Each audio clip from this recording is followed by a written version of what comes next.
భవిష్యత్తులో ఏవైతే regional ring road విషయంలో ఏమైనా అపోహలు ఉన్నా వాటన్నిటిని తొలగించండి. తొందరలోనే తెలంగాణలో రీజనల్ రింగ్ రోడ్ కూడా రావడం జరుగుతుంది. దాంతోపాటు కంప్లీట్ రింగ్ రోడ్ మొత్తము రైల్ వసతి కూడా కల్పించాలి రవాణా కోసం అని చెప్పి ఆలోచన చేస్తాం.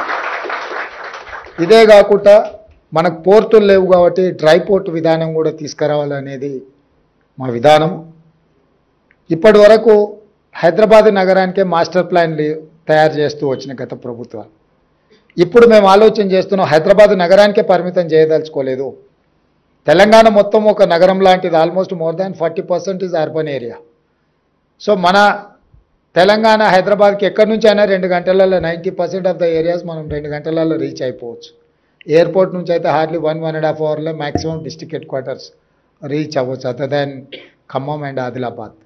సో అందుకోసమనే వేగంగా అభివృద్ధి చెందాలి అని అంటే మొత్తం తెలంగాణకి మెగా మాస్టర్ ప్లాన్ ఉండాలనేది మా ప్రభుత్వ విధానము.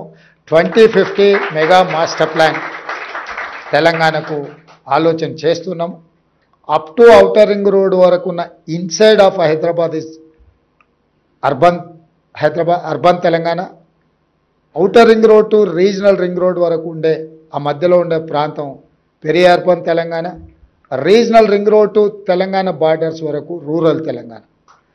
ఈ సెక్టర్స్ని విడగొట్టి అర్బన్ తెలంగాణకి ఏం ఇన్ఫ్రాస్ట్రక్చర్ ఉండాలి, గవర్నమెంట్ ఏం చేయాలా, మీలాంటి వ్యాపారస్తులు ఏం చేయాలా అనేది ఒక కాంప్రహెన్సివ్ ప్లాన్ చేస్తున్నాం.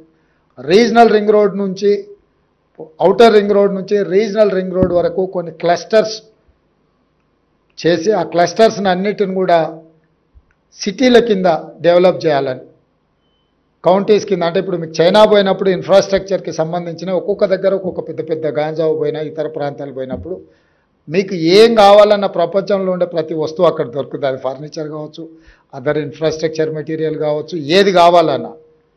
సో చైనాలో వాళ్ళు చేయగలిగినప్పుడు తెలంగాణలో మనం ఎందుకు చేయలేము? చాలా ప్రాంతాలకు హైదరాబాదు నగరం అనువైన ప్రాంతము, ఏం కొనాలన్నా ఏం తీసుకెళ్లాలన్నా. అందుకోసమని regional ring road Hyderabad outer ring road మధ్యలో ఒక 10 to 15 శాటిలైట్ టౌన్షిప్స్ డెవలప్ చేయాలి. పెద్ద ఎత్తున ఇన్ఫ్రాస్ట్రక్చర్ రంగాన్ని ప్రోత్సహించాలనేది మా ప్రభుత్వం యొక్క విధానము. అదేవిధంగా ఫార్మాసిటీ తరలిపోయిందనో, ఫార్మాసిటీ కట్టట్లేదనో కొంతమంది పని కట్టుకొని ఆలోచన చేస్తారు. నేను ఈరోజు మీతోని నేను చెప్పదలుచుకున్నా. అంతర్జాతీయ ఎయిర్పోర్ట్కు కూతవేటు దూరంలో బల్క్ డ్రగ్ ఫార్మా, అది రెడ్ జోన్.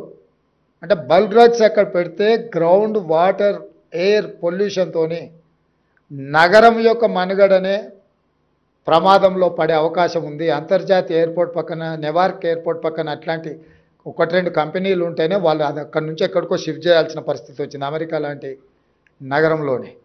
సో అందుకే అక్కడ ఉన్న 25,000 ఎకరాలను ఒక నూతన నగరంగా నిర్మించాలి. అందులో యూనివర్సిటీస్ని డిజైన్ చేయాలా, హెల్త్ సైడు హెల్త్ టూరిజంని డెవలప్ చేయాలా, అదేవిధంగా electric cars, electric batteries related, అదేవిధంగా స్పోర్ట్స్ విలేజ్, అదేవిధంగా IT and pharma non polluted ఇండస్ట్రీస్ని అన్నిటిని కూడా అక్కడ డిజైన్ చేయడం ద్వారా ఎయిర్పోర్ట్ నుంచి కూడా ఇప్పుడు మెట్రో రైల్ని ఏదైతే డిజైన్ చేసినామో గతంలో ఇక్కడ నుంచి ఔటర్ రింగ్ రోడ్ నుంచి మెట్రో డిజైన్ చేశారు. ఈ ప్రాంతంలో ఉన్నవాళ్ళు ఎవరైనా మెట్రోలో పోయే వాళ్ళు ఎంతమంది బంజారా హిల్స్, జూబ్లీ హిల్స్ ఈ ప్రాంతంలో ఉండేవాళ్ళు 5 నిమిషాలలో ఔటర్ రింగ్ రోడ్ ఎక్కుతాం, ఆ తర్వాత 20 నిమిషాలలో ఎయిర్పోర్ట్కి చేరుకుంటాం. మెట్రో కంటే వేగంగా మనం కార్లలో వెళ్ళగలిగిన వాళ్ళం. మనం వారానికి 3 సార్లు ప్రయాణం చేస్తాం, కారు అక్కడనే వదిలేస్తాం, డ్రైవర్ కూడా మనతో రాడు.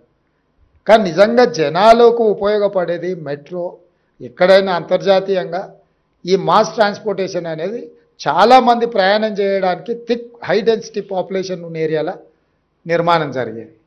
అందుకే మేము ప్రజా ప్రయోజనం కోసము ఈరోజు నాగోల్ వరకు మెట్రో ఉంది. నాగోల్ నుంచి ఎల్బీ నగర్, ఎల్బీ నగర్ నుంచి ఓఎస్సీ హాస్పిటల్, ఓఎస్సీ హాస్పిటల్ నుంచి చాంద్రాయణగుట్ట, చాంద్రాయణగుట్ట నుంచి P7 రోడ్ నుంచి ఎయిర్పోర్ట్కి ఇచ్చినాం ఫస్ట్ కనెక్షన్.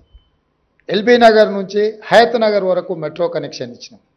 అదేవిధంగా ఈరోజు మియాపూర్ వరకు మెట్రో ఉంటే అక్కడి నుంచి ఇప్పుడు బిహెచ్ఎల్ ఆ నుంచి రామచంద్రాపురం వరకు చందానగర్ నుంచి రామచంద్రాపురం వరకు మెట్రో ఎక్స్టెన్షన్ ఇస్తున్నాం. ఈరోజు రాయదుర్గంలో ఉన్న మెట్రోను ఈ గచ్చిబౌలి జంక్షన్ నుంచి అమెరికన్ కౌన్సిలేట్ వరకు ఈ ఎక్స్టెన్షన్ ప్రపోజల్ ఇచ్చినాం.